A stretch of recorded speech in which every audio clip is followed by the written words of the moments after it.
Hello, everyone, and welcome to English Pod. My name is Marco. My name is Catherine, and today we're going outside for our lesson. That's right. Today we are gardening. We are going to set up our own garden. Okay, that means growing plants and maybe even food. So let's take a listen to this dialogue, and we'll be back in a moment to talk more about it.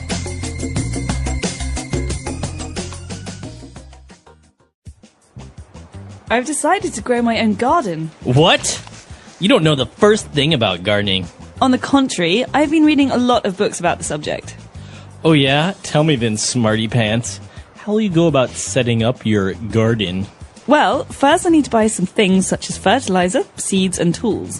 What type of tools? You know, the basics. A rake, shovel, spade and a hoe. Right. Well, it seems like you have all your bases covered. What's next? I'll till the soil and then sow the seeds. I'll then add some fertilizer and voila! Gardening all done. Well, good luck with your garden, especially considering we're in the dry season and it won't rain for the next 3 months. All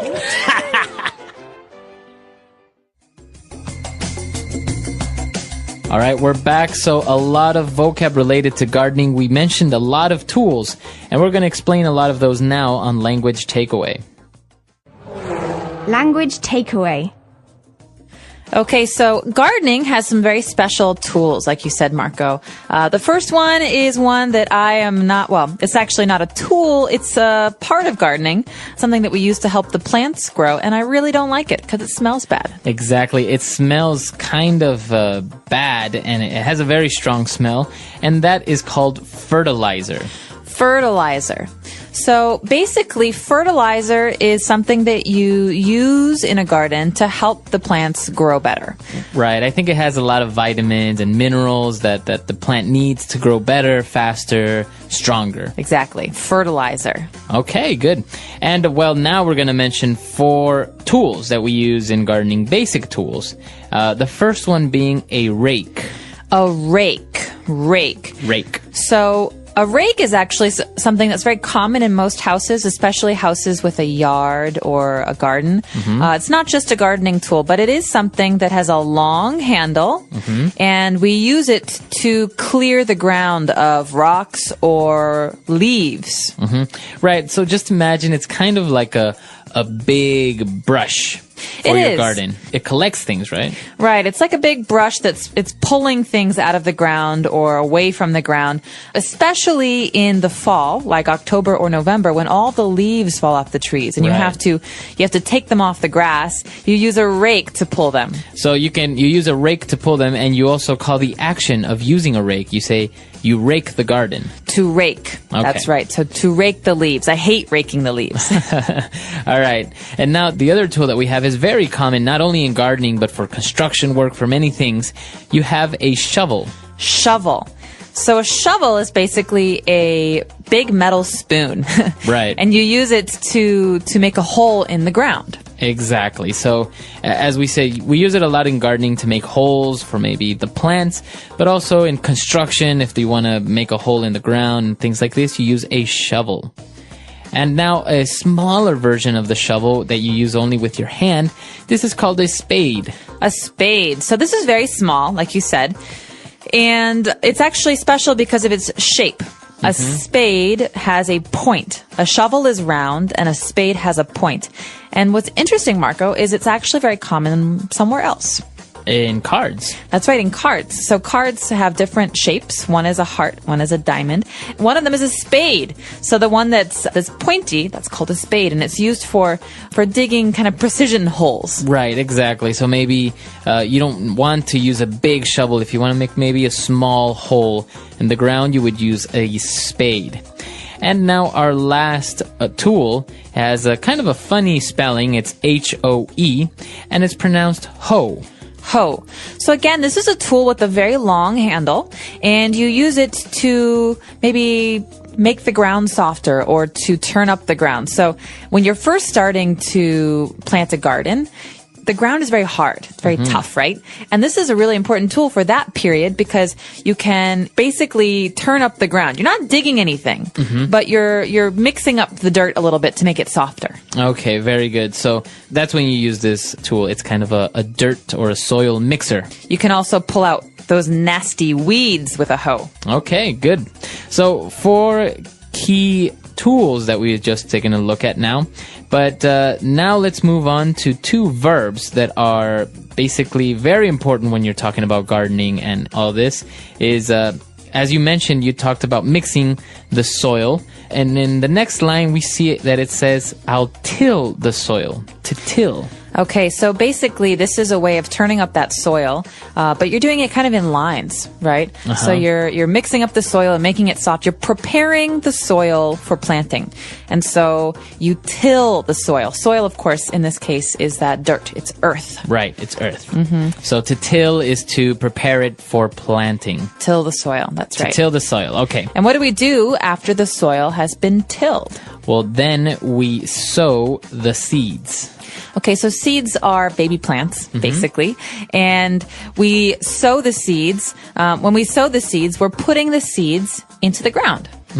So that's basically planting the seeds. You can say we plant the seeds or we sow the seeds. Okay. And the opposite of sowing? The opposite of sowing is reaping. R-E-A-P, to reap. So we actually have a phrase in English. This is very, very famous, very common. We say, you reap what you sow. You reap what you sow. That's right. So you basically collect what you planted, and that's kind of what you do in life. So we say, if you haven't planted anything good, you're not going to reap anything good. Exactly. It's a very popular phrase. All right. So we've covered a lot of vocab here. Why don't we go back, listen to the dialogue again, and we'll be back with Fluency Builder. I've decided to grow my own garden. What? You don't know the first thing about gardening. On the contrary, I've been reading a lot of books about the subject. Oh yeah? Tell me then, smarty pants. How will you go about setting up your garden? Well, first I need to buy some things such as fertilizer, seeds, and tools. What type of tools? You know, the basics. A rake, shovel, spade, and a hoe. Right. Well, it seems like you have all your bases covered. What's next? I'll till the soil and then sow the seeds. I'll then add some fertilizer and voila! Gardening all done. Well, good luck with your garden, especially considering we're in the dry season and it won't rain for the next 3 months.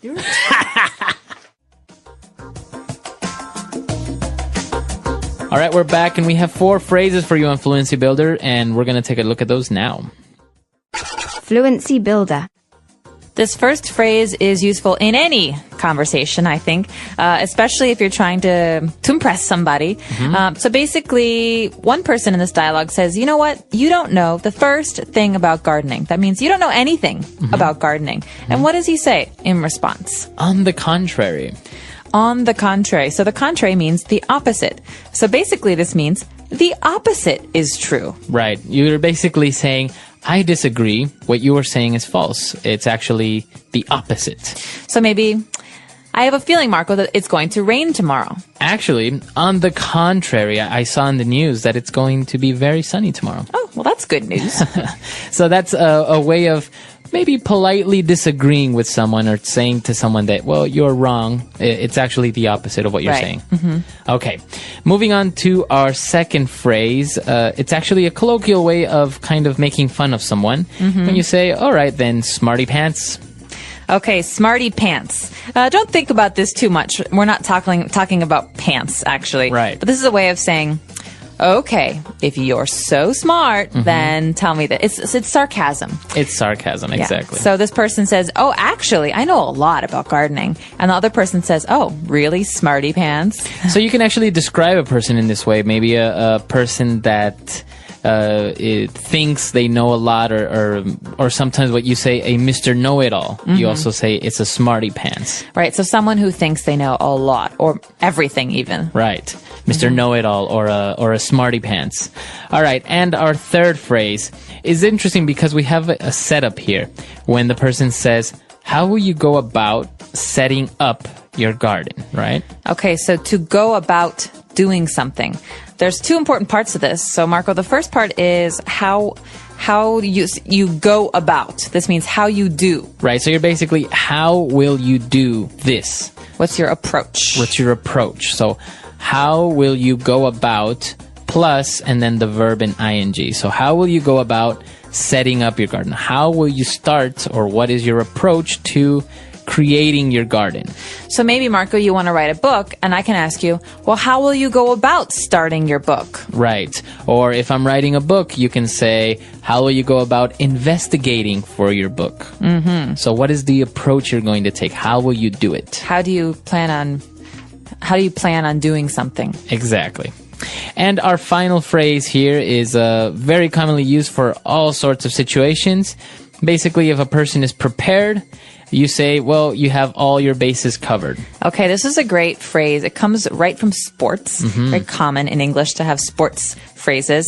This comes from the sport baseball. Right. So in baseball, the field is a diamond. There are four corners or four bases. And the runners have to go from one base to the other. 1, 2, 3, 4, and then they get a point. But in this case, we're saying the other team, they have their bases covered. That means they're protecting their bases. And in speech, we say, if you have your bases covered, like you said, Marco, you're very well prepared. Right. So you're ready, you're prepared, you have really planned out and thought of what you're going to do, so you have all your bases covered. So, Marco, for example, you just told me that it's going to be sunny tomorrow, but I think it still might rain. So, to have all my bases covered, I'm going to bring an umbrella anyway. Just in case. Just in case. Or maybe you have a presentation at work and you've prepared your PowerPoint presentation, you have your drawings, your copies, you have everything ready. You have all your bases covered for that meeting. That's right. Okay. So, why don't we go back and listen to our dialogue for the last time, and we'll be back to talk a little bit more.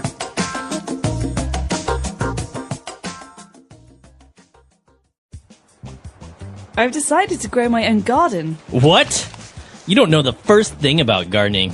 On the contrary, I've been reading a lot of books about the subject. Oh yeah? Tell me then, smarty pants.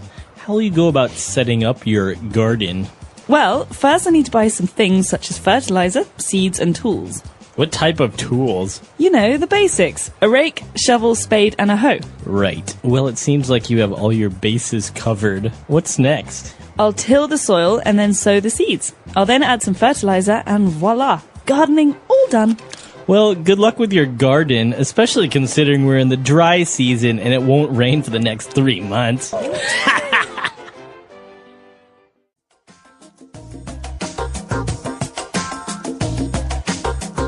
All right, we're back. So gardening is actually a very popular thing in many countries. I know many people as well who prefer to have their own personal garden, to grow their own vegetables, which they say taste a lot different from the ones you buy at the supermarket. They do. I think personally that homegrown vegetables, so vegetables that you grow yourself, tend to taste a lot better than the ones you get in the grocery store. They also look different. They're not as pretty. Right. But that's because they have less chemicals. Yeah, I think it's a very popular thing, and well, not only gardening your own vegetables, but some people just enjoy it as a hobby to have some plants and different types of things in their backyard. Yeah, many people say it's very relaxing. You get to go outside, you're in the sunshine. It's a very calming activity. Yeah, it seems like it's very relaxing. A little bit boring at times. It's basically you're waiting for your plants to grow. But I imagine that once they do, you've accomplished it, it must feel great to see that you've actually brought life. I'm sure, like 20 minutes every day, it's not so bad. Yeah. It's actually a very interesting hobby, and we want to know if in your country or in your town, do you have enough space for a garden? Do you like gardening, or maybe growing your own food? I think that's a very interesting topic. I'm turning this dusty patch into a garden, starting today. You don't know the first thing about gardening. On the contrary, I've been binging videos, blogs, even seed catalogs at 2 a.m. Oh yeah? Okay then, smarty pants. How will you go about setting up your garden? First, I'm grabbing the basics: fertilizer, seeds, and a few tools. List them. No guessing. A rake for leaves and rocks, a shovel for the big holes, a spade for the precise ones, and a hoe. Yes, H-O-E, to loosen the soil and chase weeds. Hoe. Thank you for spelling professor. You're welcome. Now, help me till the soil in straight lines. Cute plan. Except it's the dry season. It won't rain for months. We'll set up drip bottles and water in the early morning. I've got my bases covered. Famous last words. Here, rake first, pull the gravel aside. This feels like brushing a giant cranky cat. Then we shovel to break the crust, spade to carve rows, and hoe to fluff it up. I remember. Look at us, sounding legit. we are legit. Hold up. You hear that? Just the neighbor's wind chimes. No, there's a clink. Metal. Where? Right under your spade line. Careful. I'm easing the soil. Okay, something's here. A box? Who buries a tin box in a garden? Pirates who love tomatoes? Open it. It's stuck. Hand me the spade. Got it. What's inside? Old seed packets, heirloom tomatoes, marigolds, basil, and a sealed letter. Read it. To whoever finds this. Sow these when you need a fresh start. Water lightly. Trust the sun.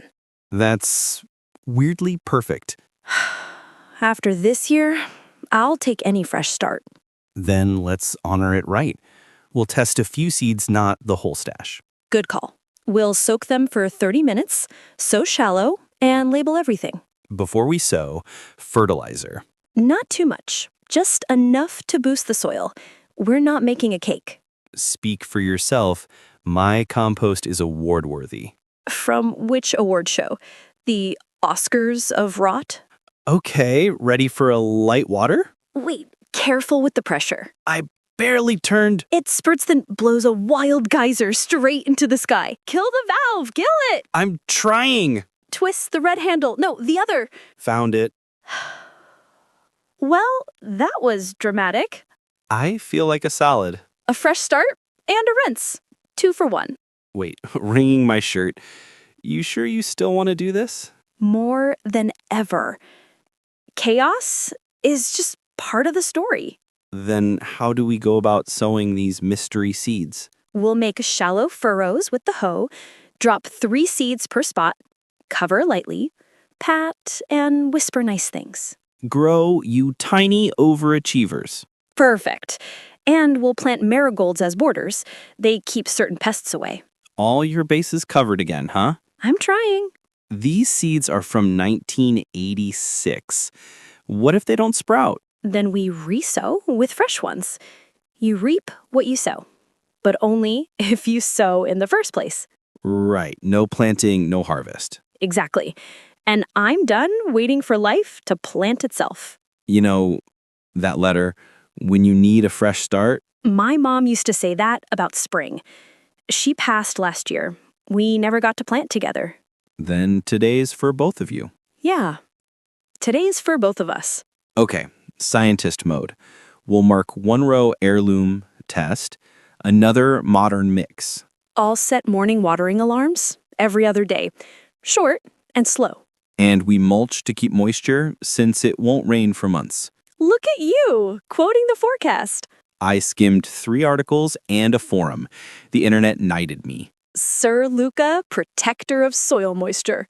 Hear that? Just the street. No, your phone. Huh. It's a reminder I made at 3 a.m. Start anyway. Perfect timing. Seeds in, pat the soil. Okay, little time capsules, do your thing. If you grow, I'll make sauce. If you don't, I'll still be here tomorrow. That's the most Liana thing I've heard. Thank you, thank you. So, what's next? We clean the tools, breathe, and let the quiet do its work. No fast forward button? Waiting is part of the recipe. Should we bury the letter again for the next person? No. Let's frame it in the kitchen, right above the sink. Why there? So I'll see it every time I water lightly and trust the sun. And when the first green shows up? We'll call it a beginning, not a miracle. Still feels like both. Maybe gardens do what people forget to. They keep reaching up. You know, maybe the real harvest starts now. Maybe the real harvest is hope. And maybe you've got this more than you think. On the contrary, Luca, I know I do.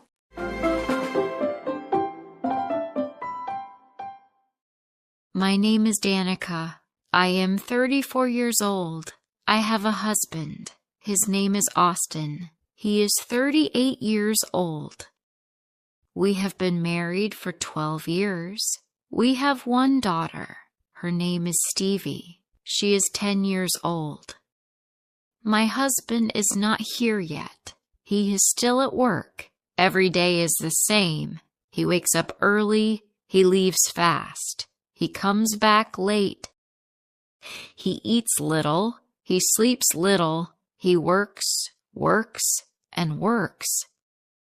My daughter asks me in the evening, "Mom, where is Dad?" I say he is at work. She looks down. She whispers, "Dad is never here." Those words stay in my mind. Dad is never here. My heart becomes heavy. I try to explain to her.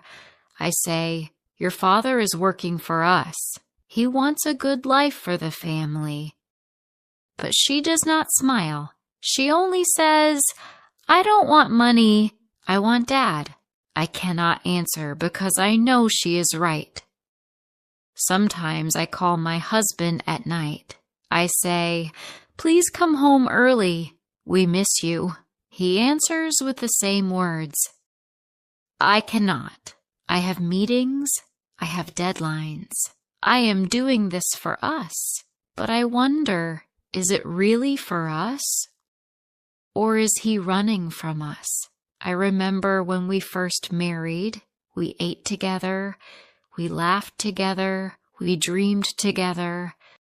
Now we live in the same house, but it feels like 3 strangers. I look at my daughter again. Stevie is growing fast. Soon she will be a teenager. Soon she will close her door. Soon she will stop asking for her dad, and he will not even notice the change. I fear that one day my daughter will say, "I don't need him anymore," and maybe she will stop loving him the way she loves him now. I hold my phone in my hand. I think about calling him again, but what will I say? He will only say, "I am busy." I close my eyes. I think if nothing changes, we will lose our family. But then I hear the door open. He is home. His bag drops on the floor. I stand up. My heart is beating fast. Tonight I will speak. Tonight I will not stay silent. What will happen when I tell him the truth? My husband sits on the couch. He looks tired. He opens his laptop again. I stand near him. I want to speak. I say, "Please stop working for one night. Look at your daughter. Stevie needs you." He does not look up. He only says, "I am doing this for her, for you, for us." I answer, "No, you are not doing it for us. You are losing us." He stops working. He looks at me with surprise. He says, "How can you say that? I work all day for our family." I shake my head. I say, "You're here in body, but not in heart." Stevie says, "Dad is never here. Do you know how much that hurts?" He stays silent for a moment. Then he says, "Children don't understand. One day she will thank me. One day she will see all this sacrifice." I feel angry. I say, "One day? What about today? What if she stops waiting for you? What if one day she doesn't ask anymore?" He looks away. He says nothing. He only closes his laptop. At that moment, our daughter comes from her room. She holds a book. She looks at him and says, "Dad, can you read with me?" My husband says, "Not now, Stevie. I am tired." Her face changes. She says, "You are always tired." Then she walks back to her room. My heart broke. I turn to him. I say, "Did you hear her? She does not ask for money. She does not ask for gifts. She asks only for you, and you say a no."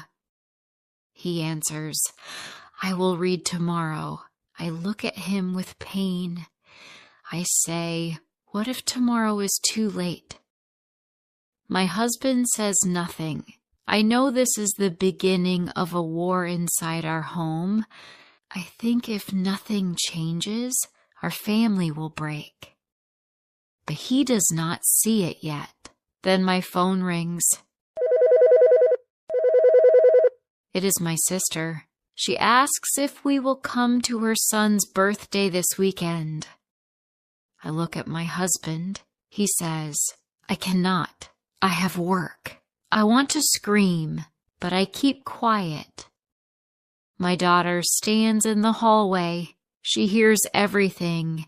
She looks at me with eyes that ask, "Is Dad ever coming back to us?" The next morning, I prepare breakfast. My daughter sits at the table. She does not eat. She says, "Dad is gone again." I nod. I feel pain, but I try to smile. I say, "He will come home later." But she answers, "Later is always too late." My heart breaks. When my husband returns in the evening, he looks more tired than yesterday. He drops his bag. He opens his laptop again. I decide to try once more. I say, "Please sit with us, eat with us, talk with us even 10 minutes. He says, "I cannot. A client is waiting." My daughter stands up. She says, "Then I don't want to wait for you anymore." She runs to her room. The door closes loud. My husband looks at me. He says, "She does not understand my sacrifice." I say, "No, you don't understand her heart." He looks angry. He says, "Do you want me to lose my job? Do you want us to lose this house, the bills, the future?" I raise my voice. I want my daughter to have a father. I want her to feel love, not emptiness. He says nothing. That night, something happens. My daughter writes a note. She leaves it on the kitchen table. It says, "Dad, you're always busy. Maybe you don't love me." When I read the note, tears fill my eyes. I show it to him. I say, "Read this. Read what your daughter thinks." He looks at the paper. His hands shake. For the first time, I see fear in his eyes. But then, instead of holding her, instead of going to her room, he puts the note in his pocket and says, "She will understand one day." I cannot believe it. I shout, "No, she will not understand. She will remember. She will remember every number. She will remember every empty chair. She will remember that her father chose work over her." He leaves the kitchen. He goes outside. The door closes behind him. I stand alone. I feel like crying. My daughter opens her door. She asks me, "Mom, is Dad leaving us?" I hug her and say, "No, he is not leaving us. He is just lost. Maybe he needs something strong. Maybe he needs a shock to wake up. But what will it take to open his eyes?" The next evening, we sit at the table. I make dinner. My daughter waits with her book. She says, "Maybe Dad will read tonight." The door opens. My husband enters. He looks tired, but he carries his laptop in his hand. He sits and opens it again. I cannot stay silent. I have to speak. I say, "Close it, please. Just eat one dinner with your family." He says, "I have no time." I shout, "You always say that. No time for us, no time for her, no time for me, only work." My daughter looks at us. She is afraid. She says, "Stop fighting." But I cannot stop. I say, "Our daughter feels invisible. She feels forgotten." And it is true. "You are not here. You are losing her." He shouts, "I am doing everything for her." I shout back, "No, you are doing everything for yourself. You are afraid to stop. You are afraid to rest. You think money will save us." But money cannot hug her at night. Money cannot read her a story. Money cannot replace a father. The room is quiet. My daughter begins to cry. She says, "Dad, I don't want your money. I just want you." My husband falls back into his chair. He covers his face with his hands. For the first time, I see him cry. I say, "Look at her. Listen to her. She is begging for her father. If you continue like this, you will not only lose her, you will lose us all." His eyes are wet. He says, "I did not know. I thought I was giving her a future." I answer, "The future is now. The future is dinner. The future is stories. The future is love. And you are throwing it away." Her eyes are red from crying. I speak slowly. "This cannot continue. We cannot live like this. We are not waiting for money. We are waiting for you." He looks at me. He looks at our daughter. He says, "I am sorry. I thought I was a good man because I worked hard. I thought long hours meant love, but I see now I was blind." My daughter walks to him. She puts her hand on his arm and says, "Dad, please stay with us. I don't want you to be gone every night." He holds her hand and says, "I will change. I promise. Work will not take my family away. I don't want to lose you." For the first time in many months, we sit together.